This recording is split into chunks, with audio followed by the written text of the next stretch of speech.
अस्सलाम वालेकुम। Programme night addition में हम आपको खुशामदीद कहते हैं। नाजरीन, 25 जुलाई को अपोजिशन का स्याह दिन मनाने का असल मकसद क्या खुद को सियासी तौर पर जिंदा रखना है? हुकूमत के खिलाफ बनने वाला अपोजिशन इत्तेहाद चेयरमैन सेनेट के सीट के पीछे आखिर क्यों पड़ गया है? इस पर प्रोग्राम के पहले हिस्से में बात होगी। प्रोग्राम के दूसरे हिस्से में बात होगी कि हुकूमत खुद टैक्स लगाती है, डॉलर को फ्री फ्लोट छोड़ती है, फिर महंगाई होने पर नोटिस भी खुद ले लेती है। क्या हुकूमत अपने ही मौशी फैसलों के बारे में क्लियर नहीं है? मौशी पॉलिसियाँ कहाँ पर बनाई जा रही हैं?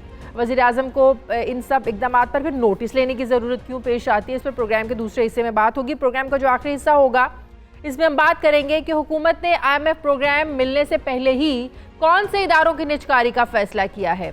लेकिन पहले प्रोग्राम में बात होगी ऑपोजिशन की बेमकसद बेनतीजा APC। नाजरीन, ऑपोजिशन की APC में होने वाले फैसले उस वावेले का अशर अशीर भी नहीं जो इससे पहले APC में शोर मचाया जा रहा था। APC में सिवाय 25 जुलाई को यौम स्याह मनाने के फैसले के अलावा कोई ऐसा काबिल ज़िक्र फैसला नहीं जिस पर गुफ्तगू की जा सके। इस फैसले को भी कुछ तजियाकार जो हैं वो ये कह रहे हैं कि अवाम को ट्रक की बत्ती के पीछे लगाया जा रहा है। इस फैसले के बाद हुकूमत का मौक़िफ़ मज़ीद मजबूत होता हुआ नज़र आ रहा है कि ये अपोजिशन का इत्तेहाद जो है ये अबू बचाओ तहरीक के अलावा और कुछ भी नहीं। APC से अपोजिशन ने हासिल क्या किया? जबकि फैसलों के बाद ये भी सवाल उठाया जा रहा है कि आखिर APC बुलाने का मकसद था क्या? हुकूमत मुखालिफ APC में मौसर फैसले क्यों ना हुए? क्या अपोजिशन इत्तेहाद में शामिल जमातों के अपने अपने मफादात हुकूमत मुखालिफ किसी बड़ी तहरीक चलाने के आड़े आ गए हैं? जबकि जरदारी साहब ने कल कहा कि हुकूमत गिराना चाहते हैं लेकिन जमहूरियत के खिलाफ नहीं जाएंगे। क्या ये समझा जाए कि अपोजिशन ने हुकूमत मुखालिफ तहरीक को पोस्टपोन कर दिया है? जबकि आम सवाल ये है कि अगर पीपल्स पार्टी वाकई हुकूमत गिराना चाहती है तो इसने APC में पार्लियामेंट से इस्तीफ़ा देने पर इख्तलाफ आखिर क्यों किया? जब क्या पीपल्स पार्टी अपने ही वोटों से मुंतखब करदा चेयरमैन सेनेट के खिलाफ क्यों हो गई है? अपोजिशन का सबसे बड़ा मकसद चेयरमैन सेनेट की बरतरफी क्यों हो गया है?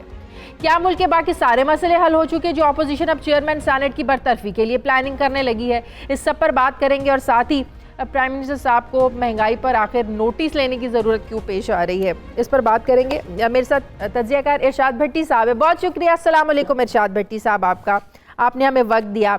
सबसे पहले तो जो एक हर आम आदमी का इशू है, आपका भी है, यकीनन मेरा भी है, वो है महंगाई। बड़ा मुझे आज अजीब लगा जब मैंने न्यूज़पेपर्स में बड़ी बड़ी हेडलाइंस देखी, बेतहाशा महंगाई पर वज़ीर आज़म का नोटिस, घबराने की ज़रूरत नहीं है, FBR में हम इस्लाहात कर रहे हैं। समझ में नहीं आ रहा, जैसे प्राइम मिनिस्टर साहब के इल्म में है नहीं कि महंगाई क्यों हो रही है। उनको नहीं पता है कि डॉलर ऊपर जा रहा है और जब डॉलर ऊपर जाता है फिर आपकी जो इंपोर्ट्स गुड्स होती हैं, जो बाहर से आप इंपोर्ट करते हैं चीज़ें, वो महंगी हो जाती हैं। जब इंपोर्ट की हुई चीज़ें आप महंगी खरीदते हैं तो जाहिर है इसका डायरेक्ट जो असर है वो आवाम पर पड़ता है। तो समझ में नहीं आ रही है वज़ीर आज़म इस सारी सिचुएशन से लाइल्म है या आवाम को झूठी तसल्लियाँ दे रहे हैं? भट्टी साहब,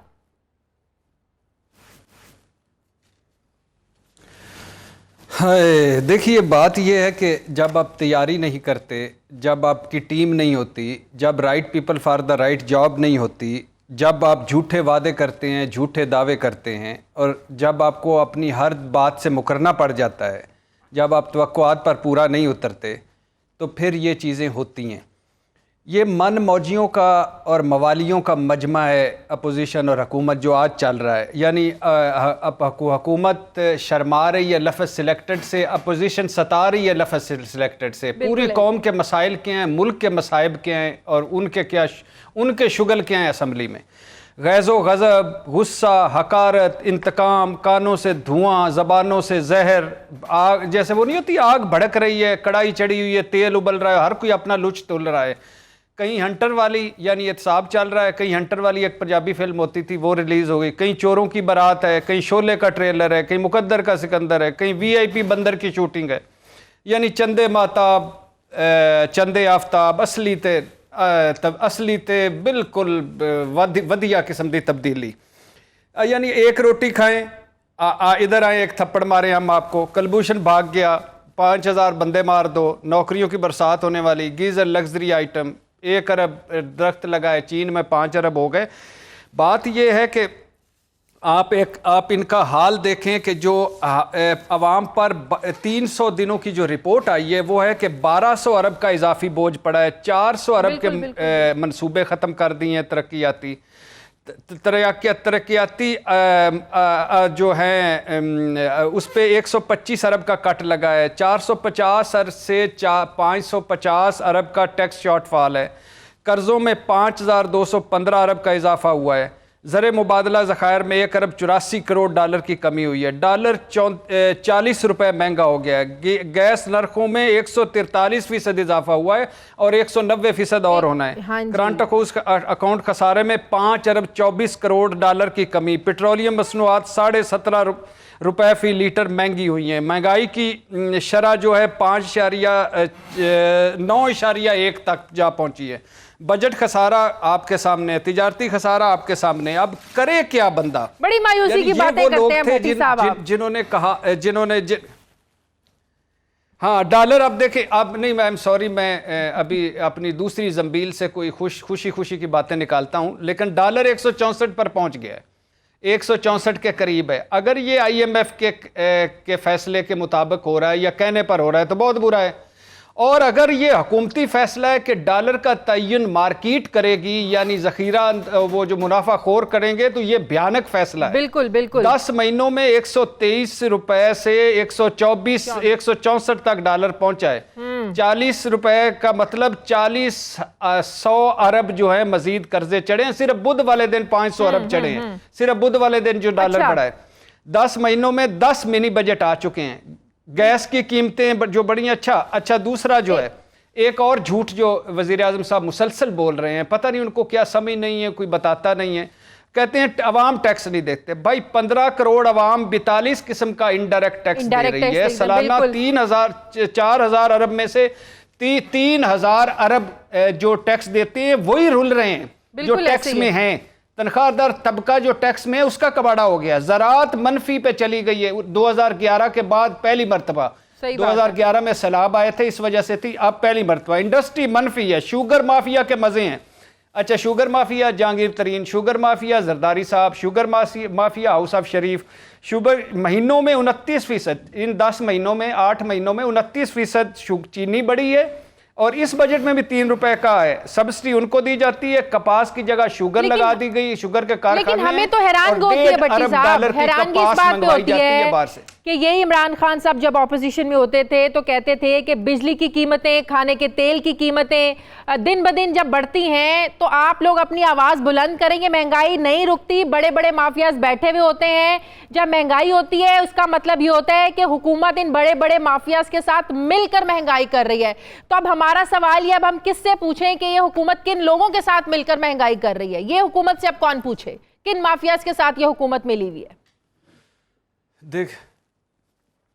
देखिए, जो बात है बुनियादी तौर पे ये है कि इसमें कोई शक नहीं, लेकिन यह पुरानी बात होगी कि सवा सत्यानाश किस्म करके मुल्क और बारूदी सुरंगें हर महकमे में बिछाकर मुल्क इमरान खान के हवाले किया था, और इमरान खान साहब को तैयारी नहीं थी। इमरान खान साहब 22 साल, अब असद उमर की मिसाल ले लें, 6-7 महीने में, जो 6 महीने में 2000 अरब और तब्दीली का रोमांस और ताजरों और तिजारत और बैंकों का कॉन्फिडेंस लेके वो डूब गए, गायब हो गए। अब कल परसों से फिर जब से वो गए तो उनके अंदर वो फिर चे गुवेरा और वो निकल आया अंदर से इनकलाबी। ये लोग अपोजिशन में बड़े फिट होते हैं। कुछ लोगों की मेरी ख्वाहिश है मैं कि इमरान खान बहुत अच्छे, ये अपोजिशन में क्या इनकी बातें होती थी, क्या इनका सहारा होता था, और यहाँ आके क्योंकि टीम नहीं है आपके पास, आपको बताया है टीम नहीं है आपके पास, आपकी टीम करने वाली होती है। इमरान खान की नीयत, इमरान खान की ईमानदारी, इमरान खान का सारा कुछ। अगर इस वक्त मुल्क में कोई नहीं घबराया हुआ तो 22 करोड़ में वो इमरान खान है। और अगर इस वक्त, और मजे की बात है, हर रोज ऐसी जब सुबह उठते हैं डॉलर बड़ा होता है, कीमतें बड़ी होती हैं, और मुझे अफसोस इस बात पे होता है कि इमरान खान नकली अदाकारी भी नहीं करते कि दुख हो रहा है कि गरीब कर रहा है। आते हैं वो जो उन्होंने एक थर्स्टी करो की स्टोरी रटी हुई है, वो खा गए, लुट गए, मार गए। वो थर्स्टी करो की माई बेस्ट फ्रेंड की स्टोरी सुनाई, रात के 12 बजे डराया, सुबह पांव पड़ गए, पहले अपीलें की, फिर धमकियां दी, और उसके बाद गायब। अच्छा, यानी खुदा के खौफ करें, आप कर क्या रहे हैं? आप 11 एमनेस्टी स्कीमें आ गई हैं, उसमें से 11 एमनेस्टी स्कीमें आ गई हैं, 5 मुस्लिम लीग नून की उसमें, और टोटल 275 अरब इकट्ठा हुआ है। आपका 600-700 अरब इसका टारगेट है। आप करना, अगर जो बच जाएंगे उनका सिस्टम कोई नहीं, सिस्टम करप्ट हो गया, रिग्ड हो गया है। आप करना क्या चाहते हैं, करेंगे क्या? बहरहाल उम्मीद, दुआएं हैं जी, ये हमारा मुल्क है, हमने इसमें रहना है। ये बाकी सारे तो मुझे, अच्छा ये तो हो गई इनकी नाकामी भट्टी साहब।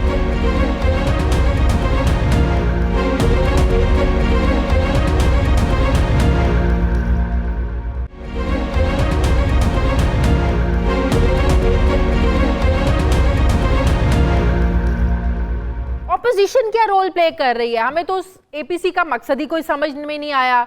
सारा जो खेल था उसको घुमा फिरा कर ले आए ये चेयरमैन सेनेट की तब्दीली से। भाई एक आम बंदे को चेयरमैन सेनेट तब्दील हो ना हो, आम बंदे की जिंदगी पे क्या फर्क पड़ेगा? ऑपोजिशन अपनी नाकामी को छुपाने के लिए या अपने आप को सियासत में जिंदा रखने के लिए ये चेयरमैन सेनेट की तब्दीली बीच में कहां से आ गई? और वो चेयरमैन सेनेट जिसको पीपल्स पार्टी और तहरीक इंसाफ ने मिलकर लगवाया था। पहली बात यह है कि मुबारक हो आपको कि आसिफ अली जरदारी साहब, शरीक चेयरमैन, साबिक सदर पाकिस्तान इस मुल्क के, वो 6 कायमा कमेटियों के मेंबर बन गए। पहले थे 3 कायमा कमेटियों के, जिसमें एक आबी वसाइल भी थी, सनत व पैदावार भी थी और तिजारत भी थी। आज अल्हम्दुलिल्लाह 3 और के बने हैं। और दूसरी बात यह है कि वो उनमें से 4 के चेयरमैन पीपल्स पार्टी हैं। मतलब ये कि अब असम्बली इजलास ख़त्म होगा, बजट पास हो गया तो उसके बाद एक कायमा कमेटी का इजलास शुरू हो जाएगा, वो ख़त्म होगा, दूसरी कायमा कमेटी का इजलास शुरू होगा, वो ख़त्म होगा, तीसरी कायमा कमेटी, फिर चौथी, फिर 5वीं, फिर 6ठी, फिर असम्बली इजलास। और यूँ मेरे कायद जो है ना वो अपने नैब वाले रिमांड लेके बैठे रहेंगे, तफ्तीशें करते रहेंगे। कायद मेरा कौमी मसाइल सुलझाता रहेगा। बिलावल के शहबाज शरीफ ने जो चैम्बर दिया था बिलावल को, उसमें बैठकर कायद मेरा, उसमें वैसे भी कुर्सी रख दी गई है और कुर्सी पर कुशन भी रख दिया गया, खाने खुने भी हैं वहाँ, तो वहाँ कायद बैठ के तो मुल्क की हालात समझा लेंगे। ये हो रहा है असली और वधिया एहतसाब।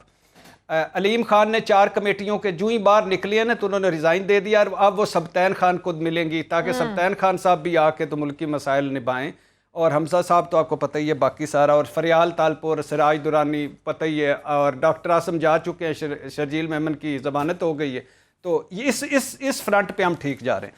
दूसरी बात है कि ये आप वो हसन निसार साहब ने लिखा हुआ है वो आल पार्टीज़ को आल पापीज़, तो वो ये जो है बेसिकली इसको दो तीन ज़हन में रखिएगा कि 2000 का सन होता है, नवाज शरीफ, शहबाज शरीफ, सैफुर रहमान अंदर होते हैं, बेगम कलसूम नवाज़ नवाबदार नसरुल्लाह साहब के पास आती है और कहती है कि जमहूरियत ख़तरे में है, तो आप जमहूरियत बचा सकते हैं, तो इस वक्त आप हैं जो जमहूरियत को कंधा दे सकते हैं। और बीबी अगर हमारे साथ मिल जाए तो हम मुशर्रफ को बड़ा कमज़ोर कर सकते हैं और कर सकते हैं ये वो। अच्छा, नवाबदार नसरुल्लाह खान ने हुक्का 2-3 मरतबा भड़काया, वो भी बेरोज़गार बैठे थे, उन्होंने कहा चलो अल्लाह ने रोज़गार दिया, एक और अलाइंस बनाता हूँ। वो दुबई पहुँच गए हुक्के समेत, बीबी को बिठाया, बीबी को बेनज़ीर भुट्टो साहबा को उन्होंने राज़ी कर लिया, वापस आए, ARD बनाई, और साथ ही मियाँ साहब ने उस ARD के प्रेशर पे मियाँ साहब ने सऊदीज़ आए और उन्होंने मियाँ साहब ने मुशर्रफ ने डील करवाई और वो बाहर चले गए। और नवाबजादा साहब ने कहा कि मैंने सारी उम्र सियासतदानों से डील किया, पहली मरतबा ताजर से किया तो मैं तो धोखा खा गया, मारा गया। अब आ जाएं आगे, जब दूसरी मरतबा 2007 में मुशर्रफ कमज़ोर हो चुके थे, उस वक्त अल्लाह के फजल से बीबी ने कहा इन्होंने हमें इस्तेमाल किया, मेरी बारी है। बीबी ने इधर किया मिसाके जमहूरियत और उसमें एक शिक भी रखी कि सर्विंग जनरल से नहीं मिलना, और साथ ही उसकी जोर पर इनका जोर इस्तेमाल करके मुशर्रफ से दुबई में मुलाकातें NRO किया फर्क। अब ये हिस्ट्री में पहली दफा दोनों फंसे हुए हैं, ये पहली मरतबा हुआ है। एक फंसता था, एक बार होता था, दूसरा बार होता था, दूसरा फंसता था, इस तरह ये बारी बारी सारा कुछ करते थे, हुकूमतें भी और एहतसाब भी। अब दोनों फंसे हुए हैं, दोनों का मामला। इस मरतबा नवाबदार नसरुल्लाह साहब की जगह फजलुर रहमान है, जो वो फजलुर रहमान जिनको 2002-3 में पीपल्स पार्टी ने वोट ना दिया और वो वज़ीर आज़म बनते रह गए। और इस मरतबा सदर बनते बनते रह गए, लेकिन इस और एपीसी जिन में उनकी एमएमए अहमियत जिंदा समझ करने में आ की गई। कोशिश की वो नाकाम हो गए। इस्तीफों की जिद करते रहे, किसी ने माना नहीं। जिस तरह पहले कह रहे थे कि कोई ओथ ना ले, हम इन किसी ने माना ना, यानी वो ओथ ना ले, किसी ने ना माना। बाकी अच्छा, अब यानी सड़कों पे आए, किसी ने ना माना। बिल्कुल बिल्कुल। अब ये है कि बिलावल और उनकी लड़ाई भी हुई। अब रहबर कमेटी से यौम स्याह तक सारी बत्तियां, कानून साजी, नैब, बाकी सारा जो जमा तफरीक है, वो सारा का सारा 30 साल जो किया नहीं वो अब ना करने की पोजीशन है, वो कुछ नहीं। चेयरमैन सेनेट बदल जाता है तो क्या हो जाएगा? यही मेरा सवाल है, चेयरमैन सेनेट अगर की मिसाल के तौर पे चेयरमैन सेनेट बदल जाता है, सेनेट को नवाज शरीफ साहब ने कितनी अहमियत दी। वो रजा रब्बानी साहब बुलाते रहे, आखिर में वो एक दिन नाराज होकर रिजाइन करके चले गए कि पीएम आता नहीं है, फिर उनको मना के वापस लाए। इमरान खान कितनी मरतबा सेनेट में है, सादिक संजानी साहब चले जाते हैं, वो तो इसमें इमरान खान की सेहत पे क्या असर पड़ेगा? बिल्कुल। और ये एक टूथलेस किस्म की बॉडी है, इसमें बुजुर्ग हमारे बैठते हैं, 2-4 यंग आदमी, और अगर ये कोई ऐसी कानून साजी हुई जो इधर आके नाकाम हुई, तो वो तो इसहाक डार ने भी बड़ी मरतबा किया। यानी नून की अक्सरियत थी कौमी असम्बली में, पीपल्स पार्टी की सेनेट में थी, 2-4 मरतबा पीपल्स पार्टी ने बिल रोके, उन्होंने ज्वाइंट सेशन बुलाया, इसहाक डार साहब ने बिल मंजूर करवा लिया। तो इससे कोई फर्क नहीं पड़ता और इससे कुछ भी नहीं होता ये अब। लेकिन इस सारी एपीसी में, इसके बाद प्रेशर में, इसके सारों के बाद आपको देखना है, मुझे देखना ये है कि नून की सुनी जाती है या पीपल्स पार्टी की सुनी जाती है। देखिए, मौलाना फजलुर रहमान साहब ने नवाज शरीफ साहब को कह चुके हैं कि हमारे यहाँ कश्मीरी जो हमारे यहाँ थे वो धूप पे बंदूक रख के बैठ जाते थे। आज जावेद चौधरी साहब ने इस पर कॉलम भी लिखा है, धूप में बंदूक रख के बैठ जाते थे और हम गुजरते थे तो कहते थे कि ये बंदूक क्यों? वो कहते तप सी तो छुट सी। तो वो कहते हैं आप यही कर रहे हैं, पता नहीं तब कब आपकी बंदूक तपेगी और ये छुटेगी या ये फायर होगा। जरदारी साहब को वो कह चुके हैं 2 कश्तियों में आपने पाँव रखा हुआ है, अंदर से चिर जाएंगे, अभी भी वक्त है आ जाए। जरदारी साहब भी नहीं मान रहे, नवाज शरीफ साहब भी नहीं मान रहे। नवाज शरीफ कह चुके हैं कि जब मैं और मरियम थे तब एपीसी क्यों नहीं चलाई। नवाज शरीफ अपनी पार्टी कह चुके सितंबर तक कोई तरीक नहीं चलानी। जरदारी साहब आपकी बातों का लुबेलबाब। अगर इन दोनों पार्टियों का मकसद डील या ढील है, वो तो मिलने वाला नहीं है। वो तो बारहा इमरान खान साहब बड़ी दफा ये बात कर चुके हैं। इससे आगे क्या है फिर इन दोनों पार्टियों के लिए? देखिए, इमरान खान साहब के पास है क्या? शहबाज शरीफ साहब को पीएसी का चेयरमैन बना चुके हैं, ये जरदारी साहब को मैं प्रोडक्शन आर्डर में नहीं लाऊंगा ला चुके हैं, साद रफीक प्रोडक्शन आर्डर में आ रहा है, हमजा प्रोडक्शन आर्डर में जा रहा है। चलो उधर तो वो जो सिंध में जा रहा है वो तो उसका कंट्रोल नहीं। इमरान साहब के पास ईसीएल में है क्या? यानी ईसीएल के अलावा इमरान खान साहब के पास है क्या? बुनियादी तौर पे ये है कि इमरान खान साहब एक धमकी देते हैं, अपोजिशन को पता चल गया है कि इमरान खान को ब्लैकमेल करना बड़ा आसान है, कभी पार्लियामेंट के नाम पर, कभी जमहूरियत के नाम पर, कभी निज़ाम के नाम पर, कभी बजट के नाम पर, कभी और मजबूरी के नाम पर। वो घाघ हैं, समझदार हैं, अक्लमंद हैं, सियाने कहाँ हैं। इमरान खान साहब ये इधर वाले ये हैं, इनके बहुत वो ज़बानें लंबी मार देंगे, चढ़ा देंगे। और लेकिन इमरान खान साहब को ये पता था कि बजट पास करवा लेंगे और वो उन्होंने करवा लिया। उन्होंने इनकी धमकियों को बिल्कुल भी संजीदा नहीं लिया और आप देखें आज बजट पास हो गया। ये हुकूमत की कामयाबी है। अल्लाह आपका भला करे। इस हुकूमत ये बजट जब आएगा ना मेरे और आप पर, इस मरतबा तो हम ये सह जाएंगे। अगला जो बजट आ रहा है इस 10 महीनों में 10 मिनी बजट आ चुके हैं। बिल्कुल और वो भी तो पास हो गए हैं ना, वो भी तो इमरान खान की कामयाबी है। तो और 10 एक और आ गए ना, तो उसके बाद मैं आपको मनी ऑर्डर भेज रहा हूँ कि और फिर मैं आपको कह रहा हूँ कि मैंने वक्त पे उधार भिजवाया, आप मेरा वापस कर दें। तो ये अल्लाह के फजल से जो चल रहा है काम, अल्लाह इस मुल्क मईशत इमरान खान का और इस हुकूमत का ओनली चैलेंज है। लुब्बे लुबाब ये है कि अपोजिशन मरी मुक्की है, डायरेक्शन लेस है। बिल्कुल सही। इमरान हुकूमत इस वक्त मरी मुक्की है, डायरेक्शन लेस है। मईशत सबसे बड़ा प्रॉब्लम है। मुआशी तौर पे इमरान खान अगले ये 3 से 6 महीने डू एंड डाई वाले हैं। अगर इससे निकल गए इमरान खान साहब 5 साल पूरे कर लेंगे। अगर मुश्किल फैसले करने चाहिए थे जो हमने पहले नहीं किया, अब मजीद हमें मुश्किल फैसले करने पड़ेंगे मईशत के साथ मिलकर, मईशत के हवाले से, और इसके लिए सबको मिलकर जो है ना वो इकट्ठे होना पड़ेगा। बहुत शुक्रिया। इरशाद भट्टी साहब मेरे साथ थे। मुझे प्रोग्राम में एक ब्रेक लेनी है। ब्रेक के बाद जब वापस आएंगे तो बात करेंगे कि महंगाई का तूफान और डॉलर की ऊंची उड़ान पर सब हैरान हैं, सब परेशान हैं। आखिर डॉलर को ऊंचा उड़ाता कौन है और आने वाले जो 3 जुलाई की IMF की मीटिंग है इसमें होने क्या जा रहा है। एक छोटे से वक्त के बाद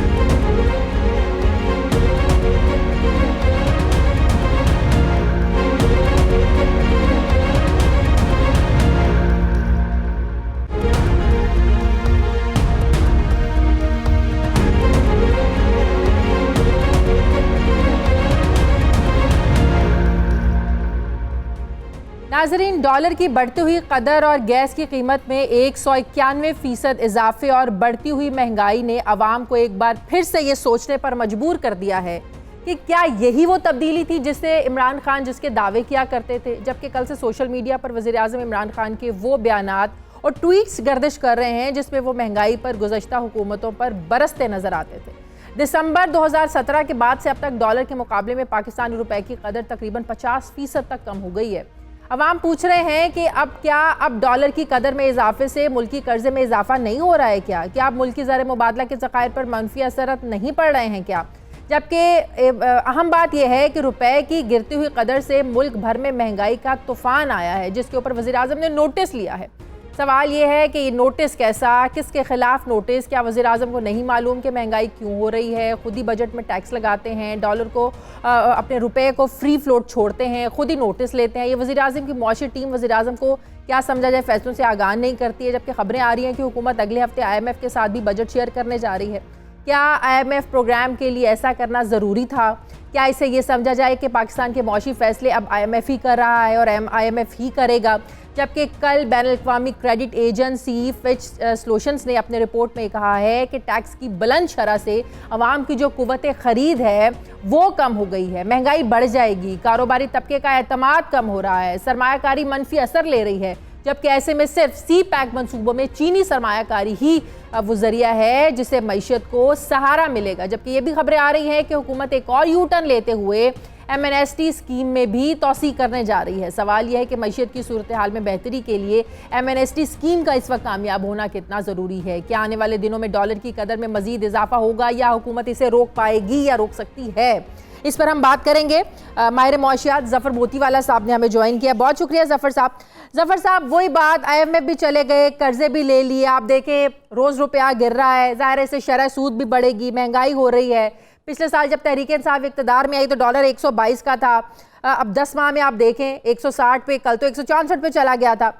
क्या समझा जाए कि हुकूमत इसको कंट्रोल कर सकती है या फिर बात वही है जो एक अरसे से हम करते आ रहे हैं कि जो ये IMF के फैसले हैं और ख़ासकर 3 जुलाई को जो IMF बोर्ड की मीटिंग होने जा रही है, आपको लगता है ये सब कुछ पहले से तय था, ये सब कुछ तय किया गया था कि इतने पे इस हद तक आपने रुपया गिराना है, यहाँ तक आप लोगों ने डॉलर की कीमत लेकर आनी है? हमें अच्छी तरीके से याद है कि असद उमर साहब से सवाल जब होते थे कि खबरें आ रही हैं कि डॉलर तो 160 क्रॉस करेगा, तो वो कहते थे नहीं जी तो स्पेकुलेशन है, ऐसा हो ही नहीं सकता, लेकिन अब वो हो रहा है। आपको लगता है ये सब कुछ तय था और इसीलिए किया जा रहा है ताकि 3 जुलाई को हम जवाब दे सके जी देखें जो आपने कहा था हमने कर दिया? देखिए शाजिया, ये तय का इस तरह पता चलता है कि ये रूमर्स हमारी मार्केट में आज से नहीं सर्कुलेट कर रही। जब से हुकूमत आई है तब से सर्कुलेट कर रही थी कि ये इनके पास खजाना खाली मिला है और खजाना खाली को अगर ये पहले से चले जाते हैं IMF में तो मुश्किलात नहीं होती। लेकिन दूसरी तरफ ये था कि अगर IMF में चले जाते तो जो फ्रेंडली मुल्क हैं, जो हमारे दोस्ताना ताल्लुकात हैं जिनसे, वो हमें डोनेट नहीं करते, ना चाइना आगे आता। अब वो जब हमारे पास आए, हमें एक्सपेक्टेशन उनसे कुछ ज़्यादा थी, कुछ कम मिला, तो जब वापस हम IMF पर गए तो उनकी शराइत की अब वो हदधर्मी बढ़ जाती है। क्योंकि निगोशिएशन टेबल पर जब भी आप बैठते हैं, दुनिया में हर जगह बिजनेसेस करते हैं, बैंकों से करते हैं, तो वो देखते रहते हैं कि सामने वाले की बॉडी लैंग्वेज क्या है। अब मैं आपको सिंपल बता रहा हूं कि आप पूरी जो टीम है, इनकी इक्तिसादी टीम है, उनकी बॉडी लैंग्वेज देखें। जब डॉलर बढ़ रहा है तो बाकर साहब का कहीं स्टेट बैंक से इंटरवेंशन की जो बात थी वो कहीं नजर नहीं आती है। डॉलर स्ट्रांग हो रहा है, रुपये वीक हो रहा है, लोग ये कहते हैं, बार बार ये लोग कहते हैं कि गरीबों को कोई नुकसान नहीं होगा। भाई, आपका जो पाकिस्तान में भी प्रोडक्ट बनता है ना, उसका भी इम्पोर्टेड उसका रॉ मटेरियल आता है, वो 50 से 60% है। बिल्कुल। तो जब वो इम्पोर्टेड रॉ मटेरियल आएगा पाकिस्तान में ही बनेगा, बढ़ेगी। आप देखें अद्वियात की जो मटेरियल है, बहुत सी अद्वियात आपकी बाहर से आती हैं, आप उसको इनको इम्पोर्ट करते हैं, जब वो आप महंगी मंगवाएंगे तो आप आवाम को सस्ती कैसे दे सकते हैं? आप सब छोड़ दें, आप 85% ऑयल इंपोर्ट करते हैं, 15% मुल्क में बनाते हैं, 85%। आप कौन सी इंडस्ट्री है जिसमें ऑयल या गैस या पेट्रोल या डीजल ये यूज नहीं होता है? ठीक है ना। तो वो सब आपका एक रॉ मटेरियल ही है ना। आपका फर्टिलाइजर के अंदर क्या है, 80 से 90% उसमें गैस है, बाकी क्या है, एक खाद को यूरिया बनाने में क्या उसमें कोई रॉकेट साइंस तो नहीं है। तो हर चीज में आपका इंपोर्टेड मटेरियल लग रहा है। तो ये जब 164 रुपए होता है, 4 रुपए एक दिन में, फिर आज 3 रुपए घटा भी 161 पर आया, लेकिन लोगों को तो ये फिगर नजर आ गए ना कि अगर अगली जंप है तो ये 165 की है। तो ये जो है जैसे आपका प्रोग्राम शुरू होता है और उसका जो म्यूजिक बजता है, ये अभी हम समझ लें कि 65 की जंग में है। वो जो जंग के म्यूजिक होता था ना जो स्टार्ट के प्रोग्रामों में, वो अभी बज रहा है। मुझे हर आदमी ये कह रहा है कि भाई ये तो प्राइम मिनिस्टर साहब कह रहे हैं कि डरना नहीं है, घबराना नहीं है। मैंने सबको यही कह रहा हूं, दोस्तों को, बिजनेसमैन को, कि घबराओ मत, डरो मत, पर सहम जरूर जाओ। सहमने की तो हमें हक है। कहां तक जाएंगे जफर साहब, क्योंकि आपको भी पता है इस बजट में हुकूमत ने जो महंगाई का जो अफराते ज़र का एक हदफ रखा है वो 11 से 13% रखा है। आप देखें गैस की कीमतें कहां पर जो है ना वो 191% तक जो है ना ये बढ़ा रहे हैं। तो ये असरात कहां तक जाएंगे और कितनी महंगाई हो, 11 से 13%? आपको नहीं लगता कि ये भी क्रॉस करेगा? नहीं, 11 से 13% से तो इंशाल्लाह क्रॉस नहीं करेगा। लेकिन एक बात याद रखिए, जो आपका रमजान गुजरा है उससे जो महंगाई देखी है, अब आप जो अगला रमजान आएगा उसकी महंगाई जो होगी, वो आपको लगता है ना कि 100 रुपए की चीज अगर पहले मिल रही थी रमजान से पहले, वो 125 रुपए की हुई। अब भी जो आपको ये पूरा नया रमजान जो आने का है उसके फिगर्स आएंगे, यानी आपको 100 की चीज 150 ही मिल रही है। जैसे हमारा स्टाफ जो पियोन है उनको कहते हैं भाई ये दवाई ले आओ, ये चीजें ले आओ, तो बार बार आके बोलते हैं साहब ये चीज अब इतने की नहीं मिली, इतने की मिली। मैंने आज उनको कह दिया प्लीज मुझे ये बताना बंद कर दो, क्योंकि अगर ये आप बताते हो हर चीज में चीजों की महंगाई हो रही है। एक गरीब आदमी का जो खाने का उसका 60-70 रुपए होता था, अभी 105 और 110 रुपए है।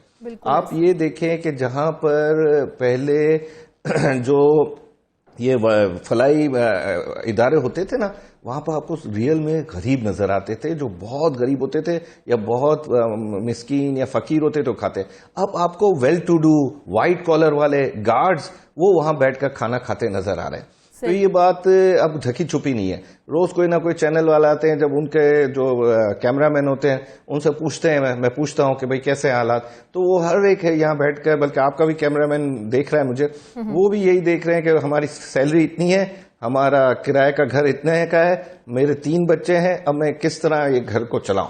अच्छा, अब इनके पास जो मोटरसाइकिल होती है उसके अंदर इनके पास जेब में इतने ही पैसे हैं कि 100 रुपए का वो रोज का मोटरसाइकिल यूज कर रहे हैं। अब वो 100 रुपए जब खत्म मोटरसाइकिल हो रही होती है तो मोटरसाइकिल को टेढ़ी करके दोबारा पेट्रोल पंप पर जाते हैं ताकि वो दोबारा उसमें दर्राएं। ये आपकी इकोनॉमी है, एक कंस्ट्रेंट, एक सूख रही है इकोनॉमी। लेकिन अच्छा एक और बात बताएं, पहले हमने जफर साहब हम किन चक्रों में फंसे हुए हैं? आपको भी पता है जब 1 रुपया करेंसी गिरती है तो कर्जों में जो हमारे फॉरेन डेट्स है तकरीबन 100 अरब का इजाफा होता है। तो पिछले 2-3 दिनों में जो डॉलर की उड़ान है 11 से 1200 अरब हमारा इजाफा हुआ है। हम तो जो टैक्स इकट्ठा कर रहे हैं, बड़ी हम कोशिशें कर रहे हैं कि टैक्स दें, हम ये टैक्स आवाम पर लगेगा।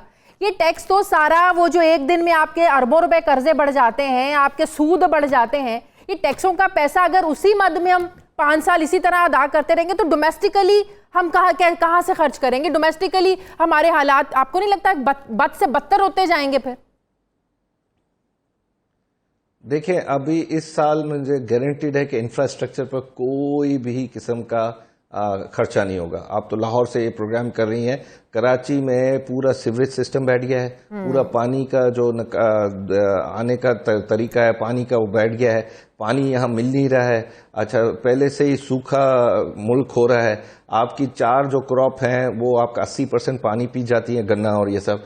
जब ये सब गन्ना और ये सब पी जाती हैं, उनका अगर आप जीडीपी में हिस्सा देखो तो सिर्फ 5% है। अब हम चाह रहे थे कि इंडस्ट्रीज को पानी मिले, उनके लिए सब चीजें आए, क्योंकि इंडस्ट्रियां जॉब क्रिएट करती हैं, इंडस्ट्रियों में नौकरियां लगाते हैं।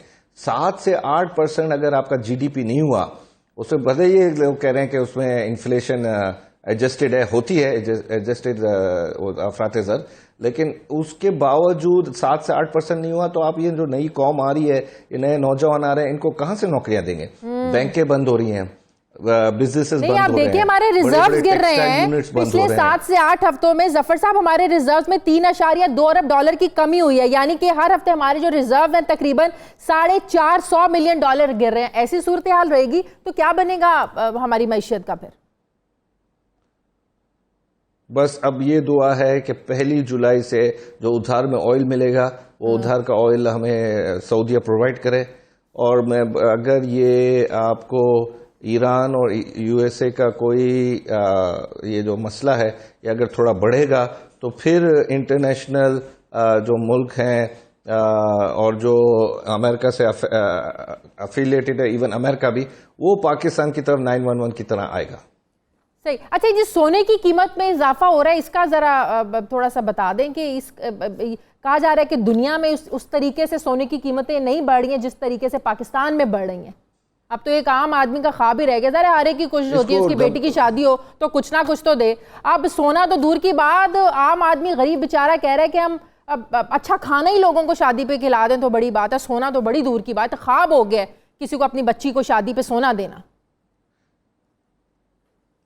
भाई दोहरी तलवार है। देखिए, एक तो सोना इंटरनेशनली बढ़ रहा है, दूसरा आपका वो इंटरनेशनली बढ़ रहा है डॉलर में, दूसरा आपकी करेंसी वीक हो रही है।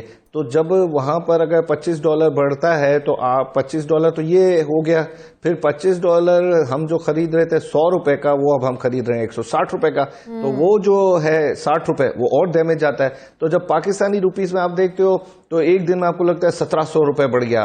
और अब ये आज के मैं अभी के कुछ 6-7 साल पुरानी बात कर रहा हूँ, ₹40,000 का तोला था, आज ₹80,000 का तोला हो गया, डबल। तो गोल्ड का तो गरीबों के हाथ से निकल गया है। अच्छा, गोल्ड की बढ़ने की वजह भी ये जो जंग में है ना, ईरान और अमेरिका की जंग, दुनिया में जब भी जंग हो रही होती है तो उसमें जो है गोल्ड सबसे बड़ी इन्वेस्टमेंट होती है, वो लोग गोल्ड को जमा करते हैं घर में। ये आज की नहीं, पिछले 2000 साल से यही होता है, 3000 साल से यही होता है कि गोल्ड में लोग इन्वेस्ट करते हैं। और गोल्ड जो है वो ऐसी कमोडिटी समझी जाती है कि जंग में वो सबसे ज्यादा काम है। इस कशीदगी में जब कमी आएगी तो सोने की कीमत में कमी होगी, ये नीचे आएगा, ये उम्मीद रखनी चाहिए। बिल्कुल लगता है, बिल्कुल लगता है कि हाँ, बिल्कुल लगता है। मुझे लगता है आप सोने पर ज्यादा जो वो कर रही हैं तो कोई करीब की कोई शादी देखने वाली है। नहीं, ये तो लड़कियों को शौक होता है ना, जाहिर है इंटरेस्ट होता है, हर घर में कोई ना कोई लड़की होती है जिसकी शादी होने वाली होती है। मैं दरअसल इतने सीरियस प्रोग्राम कर चुका हूं कि मैं लोगों को देख रहा हूं कि जो एंकर्स हैं वो भी परेशान हैं, जो लोग सामने से बात कर रहे हैं उनके चेहरों पर हवाइयां एंकर्स उड़ के रही भी हैं। घर चलाने हैं, एंकर्स की भी फैमिलीज हैं, है। एंकर्स के भी बच्चे हैं, हमारे बच्चे भी स्कूल जाते हैं, फैमिलीज हैं, हमें भी रन करना है, हम भी नौकरियां कर रहे हैं, टैक्स हम दे रहे हैं, फिर भी हमारे ऊपर एक तलवार लटकी हुई है कि पता नहीं आने वाले दिनों में होने क्या वाला है। अभी ये देखे ना कि ये बिजनेसमैनों ने बीच में शिकायत की कि भाई आप रोज आकर हमको एमनेस्टी में कह रहे हैं कि आ जाओ, हम नहीं तो आपको हम मार डालेंगे, इन्हें हंटर मारेंगे, इन्हें जेल हो जाएगी। क्या आप हमको धमका रहे हो? आप हमको कोई बेनिफिट भी तो बताओ कि हम अगर एमनेस्टी में आते हैं और अपने एक्सेस डिक्लेयर करते हैं तो हमारा पासपोर्ट ज्यादा स्ट्रांग हो जाएगा, हमें ज्यादा पेजेस मिले, हमारा जो थ्रू एयरपोर्ट पर हो वो इजी हो जाए, हमें कई जगह जो एयरपोर्ट टैक्सेस हैं। अच्छा, अभी जो एयरपोर्ट पर टैक्स लगाया है, मतलब कि आप इंटरनेशनल कहीं ट्रैवल कर रहे हैं तो आपको 2800 रुपया जमा कराना है, इस पर लोग बड़ा हैरान है, बड़ा परेशान है। ये क्या आपने टैक्स लगा दिया है? एन करीब पता चले कि सांस लेने पे भी टैक्स लग जाए, हंसने पे भी टैक्स लग जाए, रोने पे भी टैक्स लग जाए। भाई यही तो मैं कह रहा हूं ना कि हर किस्म के ऊपर टैक्स लग रहा है। आप ये देखें कि ये चीजें हैं ना, इन्होंने कहा था कि हम डायरेक्ट टैक्सेस लगाएंगे, इनडायरेक्ट टैक्सेस जो है चीजों पर नहीं लगाएंगे ताकि वो ऐसा ना हो कि गरीब आदमी पर भी वही पड़े जो अमीर आदमी पर है। अब कोई दुबई पर नौकरी करने जा रहा है उसके ऊपर भी वही टैक्स है, और जो थाईलैंड में हॉलीडे करने जा रहा है उसके ऊपर भी यही 3000 का टैक्स है। हाँ भाई, दुनिया में ये होता है जी, तो ये दुनिया में ये होता है कि कोई अमीर आदमी पर ज्यादा उसकी यूजेज है तो उसका अलग टैक्स होना चाहिए, लग्जरी। अब कई मरतबा दुनिया में होता है कि यहाँ जो टैक्स देता है उसको मिलता कुछ नहीं है, जो नहीं देता उसका नुकसान कुछ नहीं होता। तो फिर देने वाला सोचता है जो मैं टैक्स दे रहा हूँ, मुझे कितने नफलों का सवाब है, मैं क्यों टैक्स दे रहा हूँ, ऊपर से मेरे ऊपर और जो है ना वो तलवार लटक रही है कि मैं क्यों टैक्स मतलब कि और पे करूं, मैं नॉन फाइलर बनूं। फिर लोग नॉन फाइलर जाहिर रहेंगे, क्यों आपके टैक्स नेट में आएंगे। अच्छा, मुझे एक और बात बताएं, प्राइम मिनिस्टर साहब ने जाहिर हमेशा से जब से इक्तदार संभाला है, मुश्किल मईशत का जब से उन्होंने सामना किया, कह रहे हैं कि मुश्किल हालात में मुश्किल फैसले करने पड़ते हैं, ठीक है मान लिया। आपको लगता है ये मुश्किल फैसले लॉन्ग टर्म में कभी ये पॉजिटिव भी साबित होंगे हम लोगों के लिए? देखिए, मुझे अभी हर एक ये सवाल पूछ रहा है, मुझे 2021 तक तो कोई टर्न अराउंड नजर नहीं आ रहा। मुझे इकोनॉमी जो है, जीडीपी की जो है वो 2.7 से नहीं तो 3.5 पर, 3.8 पर, 3.7 पर रहेगी। ये 7-8% वाले जो कह रहे हैं ये गलत कह रहे हैं। दूसरा, आप जो नॉन फाइलर का नफलों का, फाइलर का नफलों का, नॉन फाइलर का, फाइलर जो नफलों का सवाब नहीं, उसको तो गुनाह हो रहा है। वो उसको फाइलर के होते हुए उसकी ऑडिट होती है, उसको जलील करते हैं एफबीआर वाले, उसके साथ बदतमीजी करते हैं। और वो इसलिए जो नॉन फाइलर है वो कहता है मैं एक्स्ट्रा पैसे दे दूंगा लेकिन ये मैं बदतमीजी बर्दाश्त नहीं करूंगा। आपके दुनिया में सबसे लोएस्ट, इतनी बड़े मुल्क के पॉपुलेशन में फाइलर्स जो है दुनिया में सबसे कम है जीडीपी रेशो से। अच्छा, इन्होंने कह दिया कि हम लोग 5,550 अरब रुपया टैक्स से जमा करेंगे। ये फिगर कहां से आते हैं इनको? ये 555 सिगरेट का पैकेट पी रहे हैं, क्या कर रहे हैं? ये किस तरह के इनके पास वो एक फिगर आ जाता है जिसको ये कहते हैं कि हम अचीव कर लेंगे। हर इनकी टीम में जो है वो मिशन इम्पॉसिबल की फिल्म का हीरो बना हुआ है, जो ऐसे ऐसी चीजें बोल देता है खान साहब को कि जो फिर 15 दिन बाद पता चलती है कि नहीं हो सकती। बिल्कुल सही। अच्छा, एक आखिरी सवाल का जवाब दे दें। टैक्स एमनेस्टी स्कीम की डेडलाइन की तौसी का इशारा दिया है हुकूमत ने। अब लगता है कि हुकूमत हर तरीके से कोशिश करेगी कि एमनेस्टी स्कीम को इन्हें जो कामयाब करवा सके। आपको लगता है कि जब इसकी जिन लोगों ने 30 जून तक इससे फ़ायदा नहीं उठाया या जो लोग इंटरेस्टेड नहीं हैं, तो फिर आप 1 महीना और, आपको नहीं लगता, तौसी दे दें, 2 महीने और तौसी दे दें? जिसने नहीं आना उसने नहीं आना टैक्स नेट में। भाई वो नहीं आ रहे आज से नहीं। हमारी फैमिली 1949 से फाइलर है और हमारे पड़ोस में रह रहा है, वो मेरे घर से 3 गुना बड़ा घर है उसका। वो कभी उन्होंने टैक्स फाइल किया ही नहीं है। उनके पास जो गाड़ियां हैं मेरे से दुगने प्राइस की हैं। अच्छा, उनके ऊपर कोई नहीं आता। हमें हर वक्त, हर 6 महीने बाद, 3 महीने बाद ऑडिट के लिए ब्रोकरेज हाउस को जाना पड़ता है एफबीआर में कि भाई ये मसले हैं और हमने ये टैक्स भरा है। हमें तो एडवांस टैक्स के लिए भी कहा गया था। अभी ये ब्रोकरेज हाउस पर इन्होंने जो एडवांस टैक्स है इस मसला असद उमर ने वो खत्म किया है। ये तो ये कहते हैं पहले तुम टैक्स भरो फिर बिजनेस करो, पहले टैक्स भर दो। बिजनेस प्रॉफिट नो लॉस वो बात की बात है, पहले टैक्स भर दो। तो ये जो हालात है ना, ये फाइलर्स को परेशान कर रहा है और नॉन फाइलर्स इस स्कीम में आ नहीं रहा। उसकी फिगर्स जो आई हैं एफबीआर की वो इतनी परेशान कुन है जो अभी तक इन्होंने जमा किए हैं कि एक्सटेंशन मिलने का बहुत कभी चांस है। सही, बहुत बहुत शुक्रिया जफर मोतीवाला हमारे साथ है ना। में एक ब्रेक लेनी है, ब्रेक के बाद जब वापस आएंगे तो हम आपको बताएंगे कि IMF प्रोग्राम के तहत हुकूमत ने किन किन इदारों की निजकारी का फैसला कर लिया है। एक छोटे से वक्फे के बाद।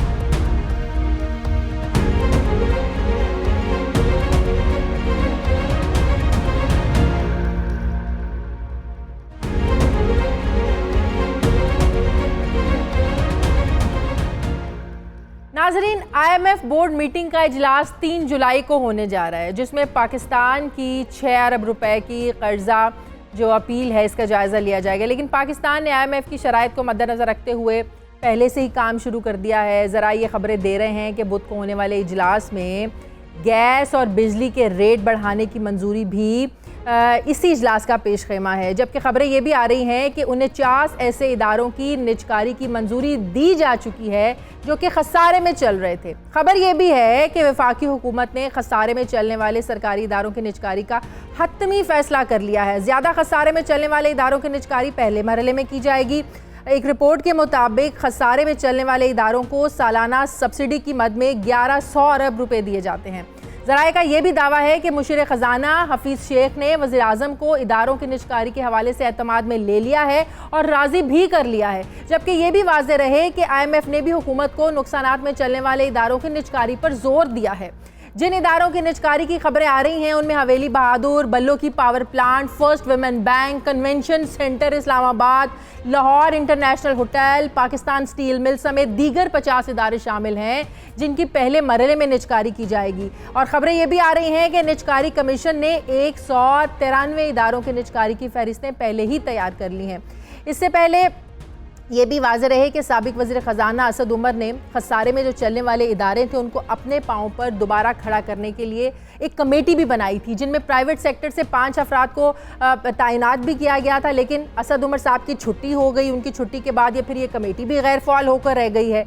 सवाल ये है कि सरकारी इदारों की निजकारी के हवाले से तहरीक इंसाफ गुज़श्ता हुकूमतों को भरपूर तनकीद का निशाना बनाती रही है, तो फिर अब ये फैसला क्या एक और यू टर्न है? सवाल ये भी है कि क्या गुज़श्ता हुकूमतें निजकारी करने में शायद शफाफ तरीका इख्तियार ना करती, और ये मफरूज़ा इसलिए कि उन पर पहले ही करप्शन के चार्जेस हैं, मगर अब मामला तहरीक इंसाफ के हाथ में है। देखना ये है कि अगर निजकारी हुई तो क्या शफाफ तरीके इख्तियार किए जाएंगे।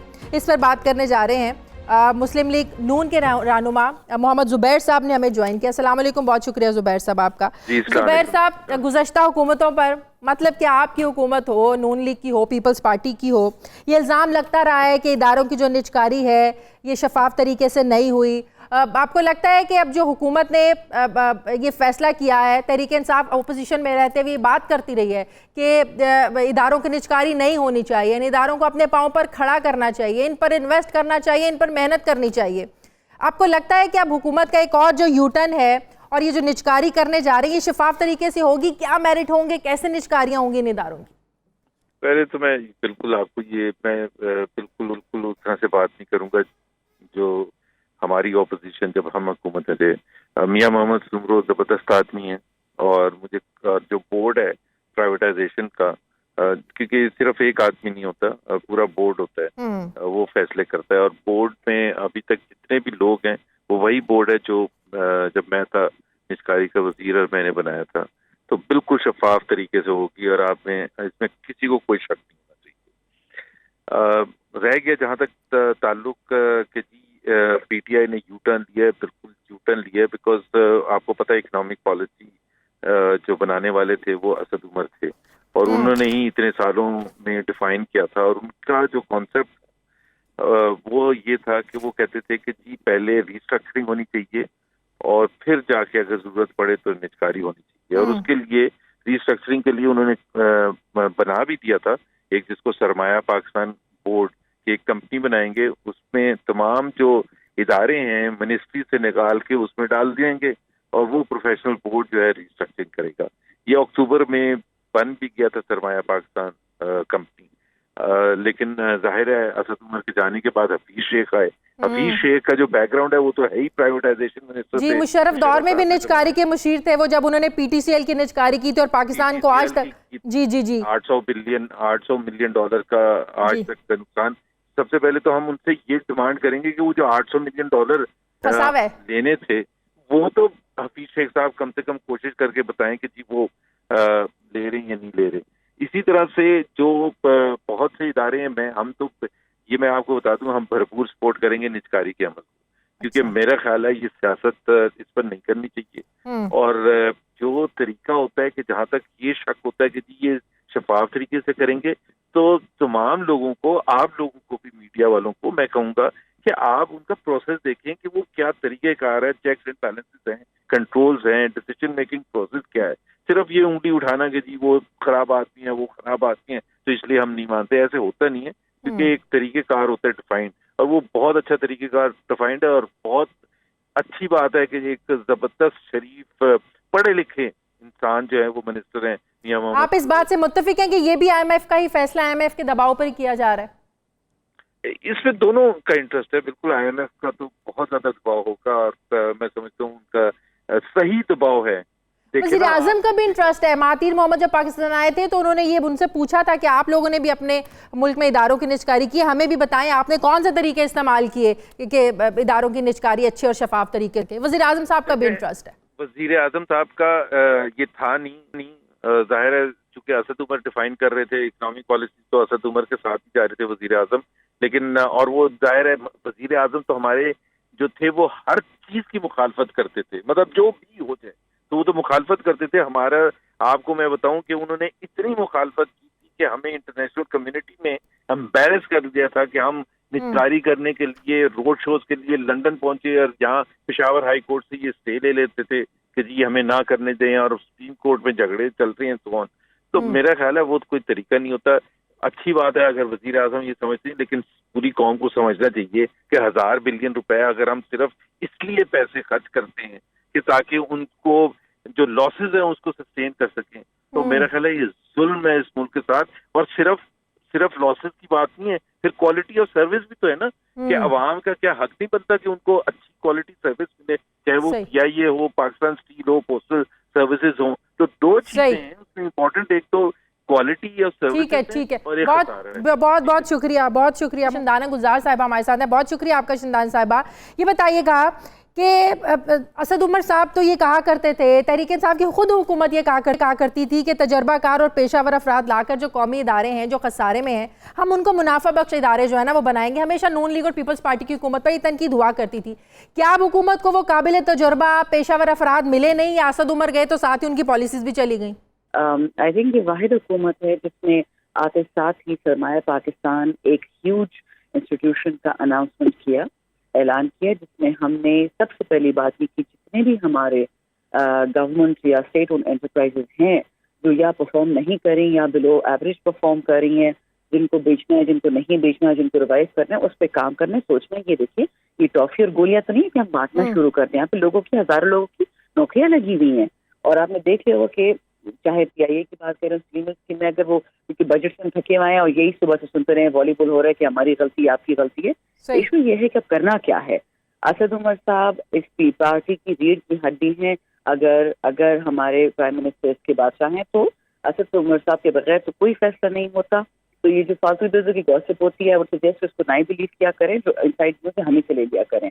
और जहाँ तक प्राइवेटाइजेशन की बात है, इंशाल्लाह जी अभी तुम्हारे 10 महीने हुए हैं, आप पहला साल देखिएगा, दूसरा, तीसरा। वैसे इन्हीं असद उमर ने अगर उनसे पूछ के फैसले होते तो उन्होंने इस बजट पे तनकीद भी बहुत सारी की। आखिरी एक छोटा सा सवाल आपसे वो कि सरकार के जो भी इदारे प्राइवेटाइज करेंगे उन मुलाजमीन का मुस्तकबिल क्या होगा? जाहिर है बेरोजगारी आगे बहुत है। पहले आपने असद उमर साहब की तनकीद की बात की, वजाहिद करती चलो। अल्लाह का लाख लाख शुक्र है कि हमारे पार्टी का ईथॉस ये है कि अपने पार्टी के लोग भी, हमने ऑन द फ्लोर सिर्फ असद साहब ने नहीं, ठीक है, लोगों ने बजट पे क्रिटिसिज्म दी है। दैट इज डेमोक्रेसी कि हम डरते नहीं अपने PM पार्टी। दूसरी बात, वक्त की कमी है। बहुत शुक्रिया शहजाद साहब हमारे साथ ही। नाज़रीन, पाकिस्तान ने ब्रदर मुल्क अफगानिस्तान से पाकिस्तान अफगानिस्तान ट्रांजिट ट्रेड को असर नौ करने का मुतालबा किया है। पाकिस्तान अफगानिस्तान ट्रांजिट ट्रेड 5 सालों के लिए 2010 में ये मुआहदा हुआ था, जो कि 2015 में ख़त्म हो गया था। पाकिस्तान ने मुआहदे में ऑटो पार्ट्स और चाय को मनफी लिस्ट में शामिल किया हुआ है और पेंसिल और आयल के हवाले से प्रोडक्ट को मनफी लिस्ट में शामिल करने का मुतालबा किया है। पाकिस्तान अफगानिस्तान ट्रांजिट ट्रेड मुआहदा पाकिस्तान के हक में नहीं है, क्योंकि अशिया अफगानिस्तान का बॉर्डर क्रॉस करने के बाद स्मगलिंग होकर फौरी तौर पर वापस आ जाती हैं। पाकिस्तान ने ग्वादर के जरिए अशिया दरामद करने की ऑफर की है। अफगानिस्तान के बॉर्डर से सालाना 5 अरब रुपए की स्मगलिंग हो रही है। पाकिस्तान ने अफगानिस्तान के साथ तिजारत को 24 घंटे खुला रखने के लिए पाकिस्तानी कस्टम्स, FIA समेत दीगर इदारों के जो लोग हैं उनकी सलाहियतों को भी बढ़ा दिया है। पाकिस्तान की अफगानिस्तान को बरामदात 1.4 अरब डॉलर है, जबकि दरामदात 199 मिलियन डॉलर रिकॉर्ड की गई है। पाकिस्तान की बरामदात में कमी दोनों ममालिक के माबैन बॉर्डर पर तनाव और नेटो फोर्सेस के इनखला हो जाने की वजह से है। ज़राए के मुताबिक पाकिस्तान की अफगानिस्तान से होने वाली हाई लेवल मुलाकातें मामूल से ज़्यादा खुशगवार और प्रोडक्टिव तस्वुर की जा रही हैं, मगर देखना यह है कि हिंदुस्तान और अमेरिका की रागनी को अलापने वाले मुसलमान मुल्क अफगानिस्तान की क़यादत जो है ये आइंदा किस किस्म का लाएअमल इख्तियार करती है। दूसरी तरफ पाकिस्तान इस बात से पूरी तरह से वाकिफ़ है और अपनी जिम्मेदारियों को निभा रहा है कि दोस्त बदल सकते हैं, हमसाए नहीं बदले जा सकते। मेरे प्रोग्राम का वक्त खत्म हो गया। प्रोग्राम के लिए आप हमें फीडबैक ज़रूर दीजिएगा। अपना ख्याल रखिएगा। हमारी आपसे मुलाकात होगी कल। अल्लाह हाफ़िज़।